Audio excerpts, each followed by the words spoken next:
Hi welcome to Teena Aari creatives. இன்றைக்கி நம்ம பார்க்க போகிறது ட்ரேசிங் கிளாஸோட ஸ்லீவ் டிசைனில் ஒரு 4 மெத்தட் தான் பார்க்க போகிறோம். அதாவது ஃபுல்லாகவே வந்து ஸ்லீவ் ஃபுல்லாகவே வந்து கவர் ஆகிற மாதிரி மெத்தடு தான். இப்போ அதுக்கு வந்து நான் ஒரு டம்மி ஸ்லீவ் வந்து மார்க் பண்ணியிருக்கேன். அதில் வந்து நம்ம ஒரு சைடு வந்து நார்மலாக இருக்கும், இன்னொரு சைடு வந்து உள் வளைவு ட்ரா பண்ணியிருப்போம். பாருங்கள், உங்களுக்கு டிஃப்ரெண்ட் தெரியும். இந்த மாதிரி நான் ட்ரா பண்ணி எடுத்திருக்கேன். மேக்ஸிமம் பார்க்க இது வந்து ஒரு 3/4 லென்த் அளவுக்கு வர்ற மாதிரி தான் இருக்குது. ஹாஃப் ஸ்லீவ் இல்லை, கீழே ஒரு லைன் போட்டிருக்கேன். இதில் வந்து நம்ம வந்து பார்டர் கொடுக்கறனாலும் கொடுத்துக்கலாம். பார்டர் கொடுக்குறதா இருந்துச்சுன்னா அதுக்கு நீங்கள் எந்த அளவுக்கு பார்டர் கொடுக்க போகிறீங்களோ அந்த அளவுக்கு நோட் பண்ணிக்கோங்க. நெக்ஸ்ட் வந்து நல்லா ஹாஃபாக வந்து எடுத்து நல்லா கொஞ்சம் தேய்ச்சி விட்டிங்கன்னா அந்த ஹாஃப், அதாவது சென்டர் பார்ட் எது அப்படிங்கிறது உங்களுக்கு நல்லாவே தெரியும். அப்படி இல்லை அப்படின்னா இந்த 2 எட்ஜ் இருக்குது பார்த்தீங்களா, அங்கே போட்டிருக்கோம்ல ஒரு டாட், இந்த 2 டாட்டும் கரெக்டாக வர மாதிரி வச்சு மடித்து எடுத்தீங்க அப்படின்னாலும் உங்களுக்கு சென்டர் பார்ட் வந்து கரெக்டாக தெரியும். இப்போ வந்து இந்த சைடில் நம்ம லைன் போட்டிருக்கோம்ல, இதில் வந்து பாதி அளவு கரெக்டாக பாதியாக இருக்கணும்னு இல்லை, ஆனால் நீங்கள் வந்து பாதியாக எடுத்தீங்கன்னா கரெக்டாக வரும். இப்போ எனக்கு வந்து ஒரு 17 சென்டிமீட்டர் இருக்கிற மாதிரி வந்திருக்கு பாருங்கள். நான் இதை 17ல் ஹாஃப் வரும்போது 8.5 வரும். அதில் நான் வந்து மார்க் பண்ணியிருக்கேன். அதே மாதிரி 2 சைடும் மார்க் பண்ணிக்கோங்க. இந்த சைடும் நமக்கு 17 தான் இருக்குது. 17ல் ஹாஃப் வந்து 8.5, அதை நோட் பண்ணி எடுத்துட்டு இப்போ வந்து நம்ம நம்ம ஃபஸ்ட்டு பார்க்க போகிறது செக்டு பேட்டர்ன். அதாவது நம்ம ஃபுல்லாகவே வந்து பாக்ஸாக வரும் பார்த்தீங்களா, அந்த மாதிரி ஒரு பேட்டர்ன் தான் பார்க்க போகிறோம்.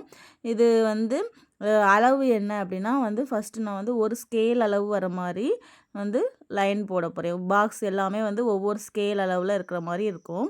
இப்போ நம்ம ஒரு டாட் நோட் பண்ணோம் பார்த்தீங்களா, அந்த டாட்டையும் சென்டரையும் வந்து மார்க் பண்ணிக்கோங்க, ஒரு லைன் போட்டுக்கோங்க. அதே மாதிரி ஆப்போசிட் சைடும் அந்த சென்டர்லேருந்து நம்ம நோட் பண்ண அந்த ஹாஃப் 17 சென்டிமீட்டர் வந்து அதை ஹாஃப் ஆக்கி 8.5 சென்டிமீட்டர் நோட் பண்ணோம்ல, அதில் வந்து ஒரு லைன் போட்டுக்கோங்க. இதுதான் நம்ம வந்து போடுற லைன். இதை பேஸ் பண்ணி தான் நம்ம வந்து ஃபுல்லாகவே வந்து கம்ப்ளீட் பண்ண போகிறோம். நெக்ஸ்ட் நம்ம போடுறது எல்லாமே வந்து அந்த ஒரு ஸ்கேல் அளவு, ஒரு ஸ்கேல் ஃபுல் அளவு இருக்குது பார்த்தீங்களா, இந்த அளவில் தான் நம்ம வந்து ஃபுல்லாக போட போகிறோம்.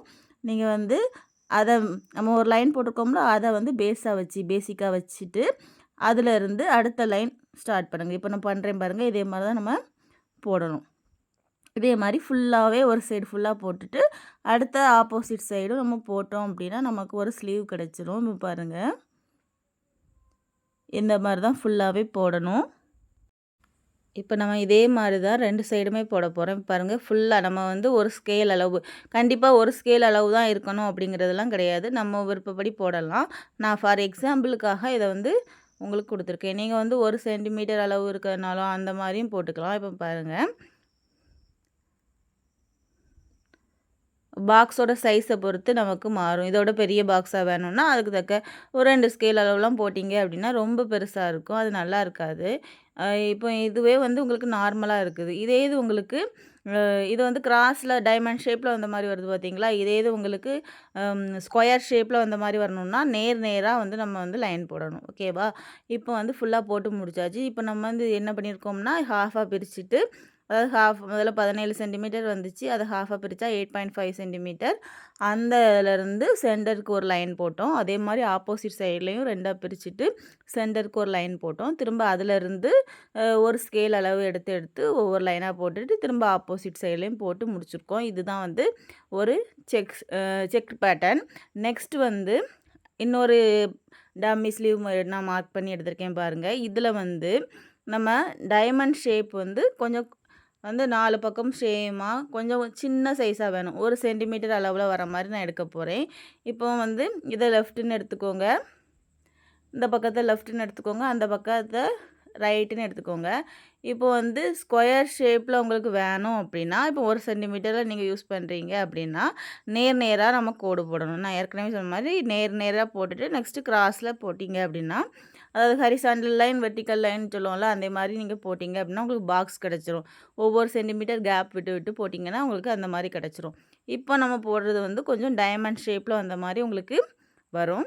இப்போ நான் இது வந்து மேலே ஒரு லைனும் கீழே ஒரு லைனும் ஃபஸ்ட்டு போட போகிறேன். அப்படி போட்டுட்டு சென்டர் நம்ம நோட் பண்ணியிருக்கோம் பார்த்தீங்களா, சென்டர் ஏற்கனவே சொன்ன மாதிரி ஒன்று நம்ம மடித்து எடுத்து எடுத்திருப்போம் சென்டர் அப்படின்ட்டு. அப்படி இல்லாமல் நம்ம வந்து இது சார்ட்லாம் வச்சு யூஸ் பண்ணும்போது அந்த மாதிரி பார்த்துக்கலாம்.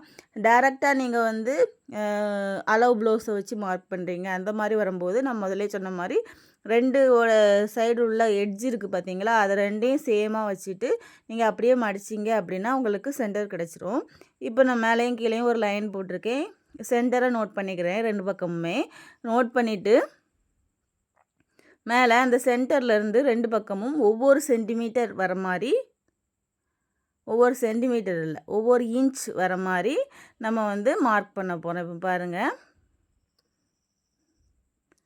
கரெக்டாக மார்க் பண்ணிக்கோங்க. நமக்கு கொஞ்சம் பாயிண்ட் மாறிச்சு அப்படின்னாலும் நம்மளோட அந்த சைஸ் வந்து சேஞ்ச் ஆகும். அதனால் வந்து அந்த பாயிண்ட் எல்லாமே கரெக்டாக பார்த்து மார்க் பண்ணிக்கோங்க.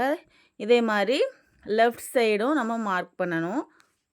எத்தனை இவ்வளவு தான் மார்க் பண்ணணும்னு இல்லை, உங்களுக்கு லாஸ்ட் வரைக்கும் எவ்வளோ இருக்குதோ அது வரைக்கும் மார்க் பண்ணிக்கோங்க. ஏன்னா நமக்கு ஃபுல்லாகவே தேவைப்படும். ஏன்னா லாஸ்ட்டில் வர இந்த மேலே கிராஸாக பண்ணும்போது குட்டியாக லைன், குட்டி குட்டி பாக்ஸ், 1 பாக்ஸ் 2 பாக்ஸ் அந்த மாதிரி வரும்ல, எல்லாத்துக்குமே நமக்கு தேவைப்படும். அதனால் ஃபுல்லாகவே உங்களோட ட்ரேசிங் பேப்பரில் எந்த லென்த்லேருந்து எந்த லென்த் வரைக்கும் இருக்குதோ அது ஃபுல்லாகவே நீங்கள் வந்து ஒவ்வொரு இன்ச் எடுத்து மார்க் பண்ணிக்கோங்க. இப்போ அதே மாதிரி நம்ம கீழேயும் மார்க் பண்ணணும். சென்டர் ஏற்கனவே நோட் பண்ணியிருப்பீங்க. நோட் பண்ணிவிட்டு அந்த சென்டர்லேருந்து ஒவ்வொரு இன்ச் எடுத்து மார்க் பண்ணிக்கோங்க. மேலே எப்படி ஒவ்வொரு இன்ச்சாக கொடுத்தோமோ அதே மாதிரி தான் கீழேயும் பண்ணணும். இப்போ வந்து நமக்கு லெஃப்ட் சைடு ரைட் சைடுன்னு இருக்கும். எனக்கு வந்து ஒரு 7 இன்ச் அளவுக்கு வருது எல்லா 4 சைடும். அதாவது மேலே 2 பக்கமும் கீழே 2 பக்கமுமே அதே மாதிரி 7 இன்ச் வருது. இப்போ வந்து அதை நீங்கள் வந்து 2 பக்கமும் மார்க் பண்ணிக்கோங்க. அதாவது லெஃப்ட் சைடு உள்ளதெல்லாம் L1, L2, L3, L4, L5, L6, L7 உங்களுக்கு எத்தனை இன்ச் கொடுத்துருக்கீங்களோ அது வரைக்கும் நோட் பண்ணிக்கோங்க. ரைட் சைடு உள்ளது எல்லாமே R1, R2, R3, R4, R5, R6, R7 அந்த மாதிரி நோட் பண்ணிக்கோங்க. இப்போ பாருங்கள், நான் ஃபுல்லாக நோட் பண்ணி முடிச்சுட்டு எப்படி எழுதுறேன்னு பாருங்கள். அதே மாதிரி நீங்களும் நோட் பண்ணிக்கோங்க.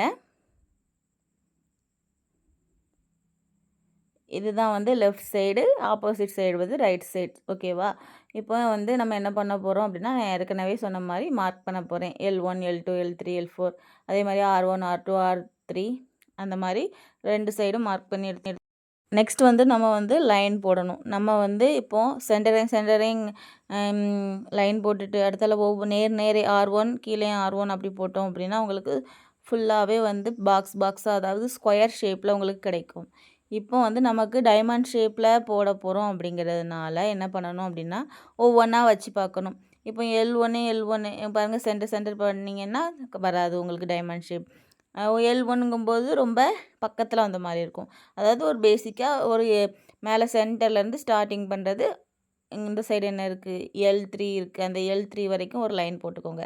அதே மாதிரி சென்டர்லேருந்து ஆப்போசிட் சைடில் R3 வரைக்கும் ஒரு லைன் போட்டுக்கோங்க. அப்படி பண்ணும்போது, இல்லை இந்த டைமண்ட் ஷேப்பை விட கொஞ்சம் பெரிய சைஸாக வேணும் அப்படின்னு நினச்சிங்க அப்படின்னா, R3க்கு பதிலாக, அதாவது L3க்கு பதிலாக L4லையும் R4லையும் போட்டிங்க அப்படின்னா கொஞ்சம் பெருசாக வரும், கொஞ்சம் விரிவாக வரும். அதாவது அந்த மாதிரி வரும். சரியா? நான் இப்போ வந்து நார்மலாக நான் ஒரு L3யில் வந்து லைன் போடுறேன். போட்டுட்டு நெக்ஸ்ட் என்ன பண்ணணுன்னா, R1லேருந்து அதுக்கு அடுத்து என்ன இருக்கோ R4 இருக்குது, அதில் போட்டுடணும். அதுக்கப்புறம் R2லேருந்து R5, R3லேருந்து R6 அந்த மாதிரி பண்ணணும். இந்த பக்கத்தில் L1லேருந்து L4, அடுத்து L2லேருந்து L5, நெக்ஸ்ட்டு L3லேருந்து L6 இந்த மாதிரி நம்ம லைன் போட்டுட்டு திரும்ப அப்படியே ஆப்போசிட் சைடை வந்து ட்ரா பண்ணோம் அப்படின்னா இந்த மாடல் முடிஞ்சுது. நம்ம இந்த மாதிரி மெஷர்மெண்ட் எடுத்து பண்ணோம் அப்படின்னா மட்டும்தான் வந்து உங்களுக்கு எல்லா பாக்ஸிலுமே வந்து ஈக்குவலாக வரும். அப்படி இல்லை அப்படின்னா கொஞ்சம் சேஞ்சஸ் வரும். அதனால் இந்த மெத்தடை நீங்கள் ஃபாலோ பண்ணிக்கோங்க. இப்போ நீங்கள் டைமண்ட் ஷேப்பில் கட் பண்ணி எடுத்துகிட்டு ஒவ்வொரு பாக்ஸாக போட்டிங்க அப்படின்னாலும் உங்களுக்கு கொஞ்சம் சேஞ்சஸ் வரும். அதனால் வந்து கரெக்டாக போட்டுக்கோங்க. இப்போ பாருங்கள், நான் ஏற்கனவே சொன்ன மாதிரி கொஞ்சம் சேஞ்சஸ் இருக்கிற மாதிரி இருக்குங்கிறதுனால நான் சேஞ்ச் பண்ணிக்கிட்டேன். எனக்கு பார்த்திங்கன்னா அப்படி இல்லைன்னா வந்து நமக்கு எல்லா லைன்லேயுமே கொஞ்சம் டிஃப்ரெண்ட் காமிக்கும். அதனால் வந்து முதல்ல பார்த்து நோட் பண்ணிக்கிட்டேன். இப்போது இதே மாதிரி ஃபுல்லாகவே வந்து நம்ம லைன் போடணும். நான் ஏற்கனவே சொன்ன மாதிரி என்னது சென்டர்லேருந்து L3 போட்டிருக்கோம். அடுத்து L1லேருந்து L4, L2லேருந்து L5 அந்த மாதிரி சென்டர்லேருந்து R3, R1லேருந்து R4, R2லேருந்து R5 அந்த மாதிரி நம்ம லைன் போட்டுட்டு திரும்ப அப்படியே கிராஸ் ஆப்போசிட் சைடில் நம்ம லைன் போட்டோம் பார்த்திங்கன்னா எல்லா லைனும் கிட்டத்தட்ட இல்லை எல்லா லைனும் நீங்கள் பார்த்தீங்கன்னா செக் பண்ணி பார்த்தீங்கன்னா கரெக்டாக வந்திருக்கும். பாருங்கள் டைமண்ட் ஷேப்பில் கரெக்டாக வந்திருக்கு. நம்ம ஒரு வேளை சென்டர்லேருந்து R4 போடும்போது அந்த பாக்ஸ் வந்து சேஞ்சஸாக இருக்கும். அதே மாதிரியே எல்லாம் ஒன்று போல் கிடைக்கும். சைஸ் மட்டும் டிஃப்ரெண்ட்டாக வரும். இதுதான் நீங்கள் என்ன சைஸில் வேணாலும் அந்த மெத்தடை யூஸ் பண்ணிக்கலாம். நெக்ஸ்ட் மெத்தட் வந்து நம்ம கர்வ் சேவ் அதாவது பீகாக் ஃபெதர் மாடல் அந்த மாதிரிலாம் பண்ணி நீங்கள் வீடியோ பார்த்துருப்பீங்க. அந்த மெத்தட் எப்படி பண்ணணும் அப்படிங்கிறது தான் பார்க்க போகிறோம். ஒரு டம்மி ஸ்லீவ் எடுத்துருக்கிறேன். இதில் வந்து ஃபஸ்ட்டு 2 டைப் இருக்குது. அதாவது அந்த கர்வ் ஷேப் இருக்குல்ல, அது வந்து அதாவது மேலே இருக்கிற மாதிரி கீழேருந்து மேலே போகிற மாதிரி அந்த மாதிரியும் இருக்குது. இன்னொரு டைப் வந்து ஸ்கேல்ப் டிசைன் அப்படி சொல்லுவாங்க. அதாவது கீழே வந்து நமக்கு நார்மலாக வந்து லைன் நம்ம போட்டு பார்டர்லாம் கொடுத்துருப்போம்ல, அந்த மாதிரி இல்லாமல் கீழே வளைவாக வந்திருக்கும் பார்த்துருப்பீங்க. அதுலேயும் பீகாக் ஃபெதர் ஸ்டிச் யூஸ் பண்ணியிருக்கோம்.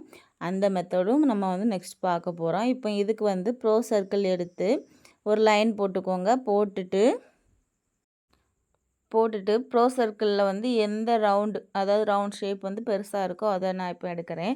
உங்களுக்கு இதை விட பெரிய சைஸ் வேணும் அப்படின்னா நீங்கள் வந்து சார்ட்டில் கட் பண்ணிக்கலாம். ஹாஃப் சர்க்கிளாக கட் பண்ணி அதை யூஸ் பண்ணி நம்ம வந்து இதே மாதிரி ட்ரா பண்ணி எடுத்துக்கலாம். இப்போ நான் வந்து அந்த ஆரோ பாருங்கள், நல்லா பாருங்கள், 4 லைன் கொடுத்துருப்பாங்க அந்த சர்க்கிளில். நான் இப்போ வைக்கிறேன் பாருங்கள். அதில் வந்து ஹாஃப் சர்க்கிள் வர மாதிரி வச்சுட்டு அந்த மேலே உள்ள லைனெல்லாம் கரெக்டாக வர மாதிரி வச்சுட்டு நான் மார்க் பண்ண போகிறேன். நான் பாருங்கள் நல்லா ஜூம் பண்ணி காமிக்கிறேன் பாருங்கள், பார்த்தா தெரியும் உங்களுக்கு. 4 சைடும் வந்து ஒரு லைன் கொடுத்துருக்காங்க பார்த்தீங்களா. இப்போ சென்டரில் உள்ள 2 லைனும் அந்த நான் போட்டிருக்க லைனில் வந்து நல்லா கரெக்டாக டச் ஆகிற மாதிரி வச்சுட்டு நான் வந்து ட்ரா பண்ண போகிறேன். இப்போ பாருங்கள், ஏன்னா நம்ம இதை வச்சு தான் வந்து ஃபுல் ஸ்லீவும் வந்து கம்ப்ளீட் பண்ண போகிறோம். அதனால் இதையே வந்து நமக்கு கரெக்டாக வரையணும். இப்போ இதை நெக்ஸ்ட்டு என்ன பண்ணணும் அப்படின்னா, இதுக்கு பக்கத்தில் கொண்டு போய் வச்சுட்டு அடுத்த சர்க்கிள் வரையணும். நம்ம அந்த லைன் வந்து கரெக்டாக நம்ம போட்டிருக்க லைனில் வந்து டச் ஆகிற மாதிரி இருக்கணும் பாருங்கள். இப்போ நெக்ஸ்ட்டு சர்க்கிளை வந்து ட்ரா பண்ணணும். இதே மாதிரி ஒரு 5, 6 நம்ம ஒரு லைன் பெரிய லைனாகவும் போட்டுக்கலாம். அந்த மாதிரி ட்ரா பண்ணி எடுத்துக்கோங்க.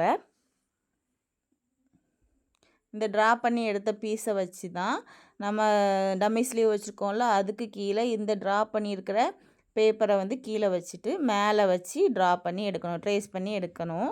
ஃபுல்லாக நம்ம அந்த மாதிரி தான் ட்ரா பண்ணணும். பாருங்கள்,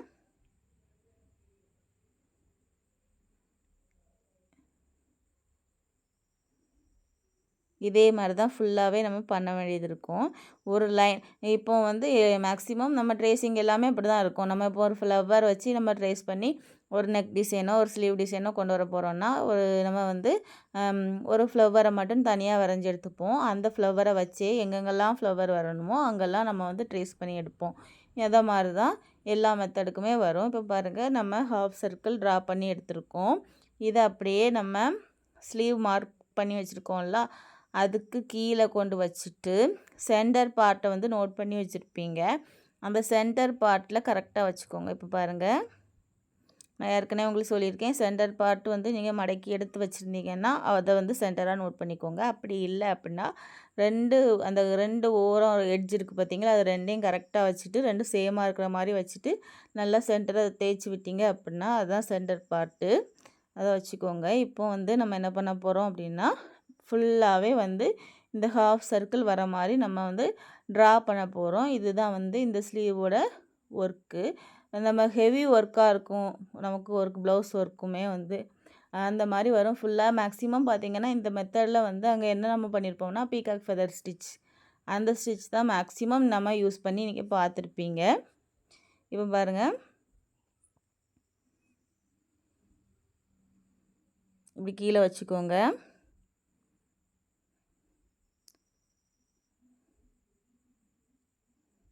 இப்போ நான் வந்து உங்களுக்கு சென்டர் காமிக்கிறதுக்காக திரும்பியும் அந்த சர்க்கிளை பாருங்கள், ஹாஃப் சர்க்கிளை நோட் பண்ணுறேன்.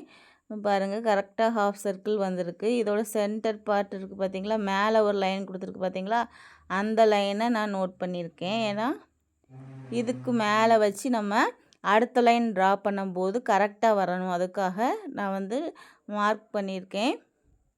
இப்போ இதுக்கு மேலே அப்படியே நீங்கள் வந்து ட்ரா பண்ணணும். இந்த சைடில் வர்றது எதில் முடியுதோ அதில் வந்து நீங்கள் ட்ரா பண்ணி முடிச்சுக்கோங்க. ஆனால் சென்டரில் வந்து கரெக்டாக வரணும்.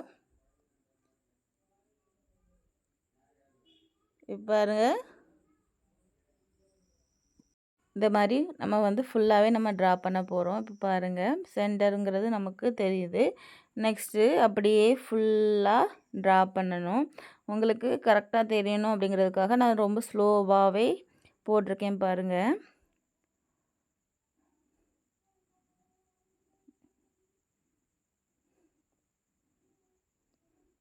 திரும்ப இதே இதை பேப்பரை அந்த சைடு ஆப்போசிட் சைடுக்கு கொஞ்சம் நகட்டிட்டு ட்ரேசிங் பேப்பரை மேலே வச்சு அந்த சைடு ஃபுல்லாகவே வந்து நம்ம ட்ரா பண்ணி முடிக்கணும். இப்போ பாருங்கள், இதை அப்படியே மூவ் பண்ணிவிட்டு ட்ரேசிங் பேப்பர் கீழே இருக்கிறதங்க நகட்டினீங்கன்னா வச்சுட்டு அந்த சர்க்கிள் வந்து கரெக்டாக வரதான்னு செக் பண்ணிக்கோங்க. அவ்வளோதான், இந்த கரெக்டாக வந்திருக்கு பார்த்தீங்களா. நெக்ஸ்ட்டு நம்ம இந்த சைடு ஃபுல்லாகவே ட்ரா பண்ணி எடுத்துக்கலாம். இப்போ அந்த சைடு பண்ண மாதிரி இந்த சைடும் நம்ம ட்ரா பண்ணி எடுத்துக்கிறோம். நெக்ஸ்ட்டு இதுக்கு மேலே நம்ம ட்ரா பண்ணணும். அப்படி ட்ரா பண்ணும்போது கரெக்டாக அப்படி வச்சுக்கோங்க. வச்சுட்டு நம்ம முதல்ல ட்ரா பண்ணியிருப்போம் பார்த்திங்களா சென்டரு, அதோட பாருங்கள் இந்த மாதிரி தான் வைக்கணும். ஏன்னா மேலே மேலே வச்சிங்கன்னா அந்த ஷேப் வராது. அதனால் நான் எப்படி வைக்கிறேன்னு பார்த்துக்கோங்க. சென்டரில் ஹாஃப் சர்க்கிளாக வந்து உள்ளே வந்து ஒரு அந்த அந்த கேப் இருக்கிற இடம் வளைவாக தெரியுது பார்த்திங்களா, அந்த மாதிரி வர மாதிரி தான் நமக்கு பிக்சர் ஃபுல்லாகவே வரும். இந்த மாதிரி தான் நமக்கு கிடைக்கணும். பாருங்கள், இதே மாதிரி வச்சு கரெக்டாக அந்த கீழே நம்ம லைன் போட்டு போட்டு முடிச்சிருக்கோம் பார்த்திங்களா, அது கரெக்டாக நம்ம போட்டிருக்க அந்த ஹாஃப் சர்க்கிள் மேலே வந்து உட்கார்ற மாதிரி வச்சு நீங்கள் ட்ரா பண்ணிக்கோங்க. ஏன்னா வந்து பேப்பர் கொஞ்சம் மூவ் ஆனாலும் உங்களோட பிக்சர் வந்து மேலே தூக்கியோ இல்லைன்னா கீழே இறங்கியோ அந்த மாதிரி வந்துடும். அதனால் கரெக்டாக பார்த்து பண்ணுங்கள். இப்போ திரும்பியும் அதே மாதிரி தான் ஃபுல்லாகவே பண்ணணும். ஆனால் நம்ம பண்ணும்போது அந்த லைன் வந்து கரெக்டாக அதில் நம்ம அந்த சர்க்கிளுக்கு மேலே வந்து உட்காருதா அப்படிங்கிறத செக் பண்ணிக்கோங்க. லாஸ்ட்டில் ரிமைனிங் பார்ட் எவ்வளோ இருக்குதோ அதை ட்ரா பண்ணி எடுத்துக்கோங்க. இப்போ பாருங்கள், 2 சைடும் இதே மாதிரி தான் பண்ணணும். நான் வந்து இதை ஃபுல்லாக கம்ப்ளீட் பண்ணலை. நீங்கள் கம்ப்ளீட் பண்ணிவிட்டு எனக்கு ஃபோட்டோ எடுத்து சென்ட் பண்ணுங்கள். ஏன்னா வந்து ரொம்ப டைம் எடுக்குங்கிறதுனால ஒரே வீடியோவில் 4 ஸ்லீவ் போடுறதுனால உங்களுக்கு அடுத்த வீடியோவுக்கு டைம் ஆகுங்கிறதுனால நான் வந்து முடிச்சிட்டேன். நீங்கள் வந்து இதை கம்ப்ளீட் பண்ணிவிட்டு எனக்கு சென்ட் பண்ணுங்கள். இதே ப்ரொசீஜர் தான் மேலே வரைக்குமே. நெக்ஸ்ட்டு ஸ்லீவ் அப்படின்னா இப்போ பாருங்கள், நான் டம்மி ஸ்லீவ் எப்படி மார்க் பண்ணுறேன் அப்படிங்கிறத உங்களுக்கு காமிக்கிறேன் பாருங்கள். மேலேருந்து கொஞ்சம் கிராஸில் விட்டு எடுத்து அதிலேருந்து ஸ்கேலை வச்சு கீழே நேருக்கு கோடு போடாமல் கிராஸில் கோடு போடுறேன் பாருங்கள். ரொம்ப கிராஸ்லேயும் போடக்கூடாது, ஓரளவு கம்மியாக வர மாதிரி பார்த்துக்கோங்க. நம்ம நார்மலாக உங்களுக்கு ஸ்லீவ் நீங்கள் மார்க் பண்ணியிருப்பீங்க, அதனால் உங்களுக்கு தெரியும். இப்போ அதே மார்க் பண்ணதுலேருந்து கொஞ்சம் உள் பக்கமாக வளைச்சி லைன் போட போகிறேன். அந்த உள் வளைவுக்காக அதே மாதிரி பண்ணுறேன் பாருங்கள். இப்போ உள்ளே வளைச்சி போட்டுட்டு திரும்ப கரெக்டாக அந்த எட்ஜில் கொண்டு போய் நம்ம சேர்த்துடணும். சேர்த்துட்டு கீழே நம்ம லைன் போட்டிருக்கோம்ல, அந்த சைடில் உள்ள லைன் இங்கே தெரியுதுல, அதிலேயே நம்ம மார்க் பண்ணிட்டோம் அப்படின்னா இதுதான் டம்மி ஸ்லீவ். இதில் வந்து நான் கீழே ஒரு லைன் போடலை. ஏன்னா நம்ம வந்து கீழே ஃபுல்லாகவே வளைவாக வர மாதிரி டிசைன் பண்ண போகிறோம். அதில் லைன் இருந்துச்சுன்னா உங்களுக்கு கன்ஃபியூஸ் ஆகும் அப்படிங்கிறதுனால கீழே லைன் போடலை. இப்போ நம்ம வந்து முந்தின அதாவது தேர்டாக பார்த்த ஸ்லீவில் மார்க் பண்ணியிருந்தோம்ல ஹாஃப் சர்க்கிளில், அதே அந்த நம்ம வந்து ரஃப்பாக வரைஞ்சிருந்தோம்ல அதை வச்சு தான் இந்த ஸ்லீவை நம்ம போட போகிறோம். அதில் ஃபஸ்ட்டு வந்து அந்த சர்க்கிள் வந்து மேலே இருக்கிற மாதிரி பார்த்து பண்ணியிருந்தோம். இப்போ வந்து கீழே இருக்கிற மாதிரி அந்த வளைவு வந்து கீழே இருக்கிற மாதிரி நம்ம போட போகிறோம். இப்போ பாருங்கள், இதில் வந்து அதில் நம்ம வந்து அளவு பார்த்து வச்சுருந்தோம். ஒரு லைன் இருந்துச்சு, அதுக்கு மேலே போட்டுட்டோம். இதில் வந்து நம்ம போடும்போது கிராஸில் வந்துடக்கூடாது. அதுக்காக நான் என்ன பண்ணுறேன்னு பார்த்துக்கோங்க. மேலே ஒரு லைன் போட்டு நான் ட்ரா பண்ணி வச்சுருக்கேன்ல, அந்த லைன் எதுலெல்லாம் வருதோ அதை வந்து நான் அங்கங்கே கொஞ்சம் டாட் வச்சு பார்த்துருக்கேன். ஏன்னா அந்த டாட்டை வச்சே நம்ம வந்து ஈக்குவல் பண்ணி ட்ரா பண்ணிடலாம் அப்படிங்கிறதுக்காக கொஞ்சம் பாருங்கள், இந்த ஒரு ஓரமாக, ஒரு சென்டரில், அடுத்த ஓரத்தில் அந்த மாதிரி வச்சு கரெக்டாக பண்ணணும். ஏன்னா வந்து நம்மளோட ட்ரேசிங்கில் வந்து ஒவ்வொரு மெஷர்மெண்ட்டுமே வந்து நமக்கு ரொம்ப இம்பார்ட்டன்ட். கொஞ்சம் வந்து சேஞ்ச் ஆனாலும் நம்மளோட பிக்சர் வந்து கிராஸில் தெரியும். அதனால் வந்து கரெக்டாக பண்ணுங்கள்.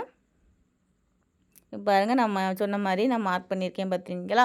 இந்த மாதிரி மார்க் பண்ணும்போது அந்த லைனில் வந்து எல்லா டாட்டும் இருக்கிற மாதிரி பார்த்துக்கோங்க. பார்த்துட்டு நம்ம இப்போ ட்ரா பண்ணணும். முதல்ல வந்து நம்ம போட்டதில் வந்து சென்டர் பார்ட் வந்து அந்த சர்க்கிள், ஹாஃப் சர்க்கிளோட சென்டரில் வர மாதிரி பார்த்தோம். இப்போ இதில் வந்து அந்த ஒரு சர்க்கிள்லேருந்து இன்னொரு ஹாஃப் சர்க்கிள் வந்து ஜாயிண்ட் ஆகிற இடம் தான் வந்து சென்டர் பார்ட்டாக வர மாதிரி வந்திருக்கு பாருங்கள். இப்படி பண்ணும்போது உங்களுக்கு ஸ்லீவ் வந்து கரெக்டாக நல்லா தூக்கி அந்த அந்த மடிப்பு வந்து கரெக்டாக வந்த மாதிரி இருக்கும். அதனால் நான் இப்படி போட்டிருக்கேன். நீங்கள் அந்த மாதிரியும் போட்டுக்கலாம், உங்கள் விருப்பம்தான். இதே மாதிரி ஃபுல்லாக நம்ம ட்ரா பண்ணணும். நம்மளோட ஸ்லீவ் ஃபுல்லாகவே இப்படி தான் இருக்கும். இது வந்து ரொம்ப சின்ன சைஸாக இருக்குது, ரொம்ப டைம் எடுக்கும் அப்படின்னு நீங்கள் நினச்சிங்க அப்படின்னா, நான் ஏற்கனவே சொன்ன மாதிரி ஒரு சார்ட்டில் உங்களுக்கு எந்த சைஸில் வேணுமோ ஹாஃப் சர்க்கிள் வந்து நீங்கள் வந்து ட்ரா பண்ணி எடுத்துகிட்டு, நான் இதில் ஏற்கனவே எப்படி ட்ரா பண்ணி எடுத்தேன் வந்து ஒரு ரஃப்பாக எடுத்தேன்ல, ஒரு லைன் போட்டு அதில் ஒரு 5, 6 ஹாஃப் சர்க்கிள் ட்ரா பண்ணோம்ல, அதே மாதிரி ட்ரா பண்ணி எடுத்துகிட்டு மீதி ப்ரொசீஜர் எல்லாமே சேம் ப்ரொசீஜர் தான். அந்த மாதிரி ஃபாலோ பண்ணிக்கோங்க. சைஸ் வந்து இந்த சைஸை விட அதிகமாக வேணும் அப்படின்னு நீங்கள் நினச்சிங்கன்னா, மற்றபடி இந்த சைஸே போதும்னா இந்த மெத்தட் உங்களுக்கு கரெக்டாக இருக்கும். இப்போ பாருங்கள், லாஸ்ட்டில் கொஞ்சோண்டு ஸ்பேஸ் தேவைப்படுது. அப்போ கொஞ்சங்க தள்ளி வச்சு கரெக்டாக வச்சுட்டு ரிமைனிங் பார்ட்டை வந்து நம்ம நோட் பண்ணிக்கணும்.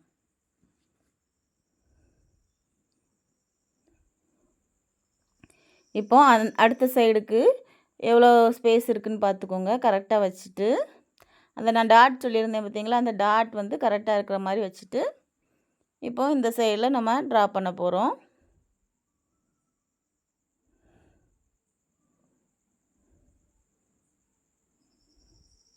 பாருங்கள், இதே மாதிரி தான் ட்ரா பண்ணணும். நம்ம அந்த ஸ்லீவில் வந்து 2யும் போட்டு குழப்பக்கூடாது. அந்த ஸ்லீவில் வந்து மேலே வர மாதிரி இருந்துச்சு, இதில் கீழே வருது, அவ்வளோதான். நெக்ஸ்ட்டு அடுத்த லைன் எப்படி பண்ணணும் அப்படிங்கிறது பாருங்கள். சேமாக நம்ம அப்படி பண்ணதுக்கு அப்படியே ஆப்போசிட்டாக வர மாதிரி வரும், அவ்வளோதான். வேறு ஒன்றுமே கிடையாது. அதில் அதுக்கு மேலே சென்டரில் வச்சு வர மாதிரி பண்ணணும். இந்த லைன் வந்து அதோட சென்டரில் வர மாதிரி நீங்கள் இந்த ஸ்லீவை ஃபுல்லாக முடிச்சுட்டு திருப்பி வச்சு பார்த்தீங்கன்னா, அந்த நம்ம இதுக்கு முன்னாடி உள்ள ஸ்லீவ் போட்டோம்ல, அதே மெத்தடில் உங்களுக்கு இருக்கும். சேமாக இருக்கும். ஆனால் வந்து 2மே வந்து சேம் மெத்தடு தான், மாடல் மட்டும் வேறையாக இருக்கும் உங்களுக்கு. இதில் வந்து நம்ம இந்த அதாவது இந்த ஸ்கால்ப் டிசைன் யூஸ் பண்ணியிருக்கிறதுனால தான் நம்ம இப்படி ட்ரா பண்ணணுமா அப்படிங்கிறதெல்லாம் இல்லை. நார்மலாக கீழே நார்மல் ஸ்லீவ், அதாவது லைன் போட்டு மேலே பார்டர் வச்சு அப்படி பண்ணுறோம் அப்படின்னாலும் இந்த வளைவு வந்து கீழே வர மாதிரி நம்ம பண்ணலாம். இதே மாதிரி உங்களுக்கு கிடைக்கும். அதே மாதிரி நம்ம பண்ணிக்கலாம், நம்ம விருப்பம்தான். இப்போ பாருங்கள், அந்த லைன் வந்து கரெக்டாக அந்த டாட்டெல்லாம் கரெக்டாக வர மாதிரி போடுங்க. அப்படி போட்டிங்க அப்படின்னா தான் நீட்டாக இருக்கும். அப்படி கொஞ்சம் மாறிச்சினாலும் உங்களோட வளைவு எல்லாமே அந்த ஷேப் மாதிரி உங்களோட ஸ்லீவே வந்து வேறு மாதிரி ஆயிரும். நம்ம ஃபுல்லாகவே இதே தான் பண்ண போகிறோம். ஆனால் முக்கியமாக பார்க்க வேண்டியது வந்து அந்த லைன் வந்து கரெக்டாக இருக்கா அப்படிங்கிறத செக் பண்ணிவிட்டு நீங்கள் வந்து ஃபுல்லாகவே ட்ரா பண்ணி எடுத்துக்கலாம். இப்போ வந்து நமக்கு அந்த வந்து நம்ம கரெக்டாக பார்க்கல அப்படின்னா உங்களுக்கு சேஞ்ச் ஆயிரும், அவ்வளோதான். வேறு ஒன்றுமே இல்லை.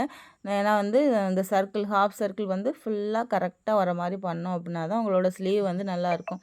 2 பக்கமும் டிஃப்ரெண்ட்டாக வந்துச்சு அப்படின்னா உங்களுக்கு கரெக்டாக வராது. இப்போ பாருங்கள், நல்லா பார்த்தீங்களா, கிராஸில் பார்த்தீங்க அப்படின்னாலே ஒன்று போல் வந்திருக்கும். இந்த நம்ம வந்து என்ன பண்ணுவோம் அப்படின்னா, ஒரு கிராஸ்க்கு ஒரு கலர், அடுத்த கிராஸ்க்கு ஒரு கலர், அந்த மாதிரிலாம் போடுவோம். அப்படி இல்லைன்னா ஒன்று விட்டு ஒன்று ஒரு கலர் அந்த மாதிரி போடுவோம். அதெல்லாம் நிறையா வந்து உங்களுக்கு அப்படி பண்ணும்போது ஒரு சைடில் பார்த்தீங்க அப்படின்னாலே ஒரு கலர் வந்து கரெக்டாக மேட்சாக வர மாதிரி வரும். அந்த மாதிரிலாம் வரும்போது நம்ம கொஞ்சம் தப்பு பண்ணியிருந்தாலும் அது வந்து டிஃப்ரெண்ட் தெரியும். அதனால் அதை வந்து கரெக்டாக போட்டுக்கோங்க.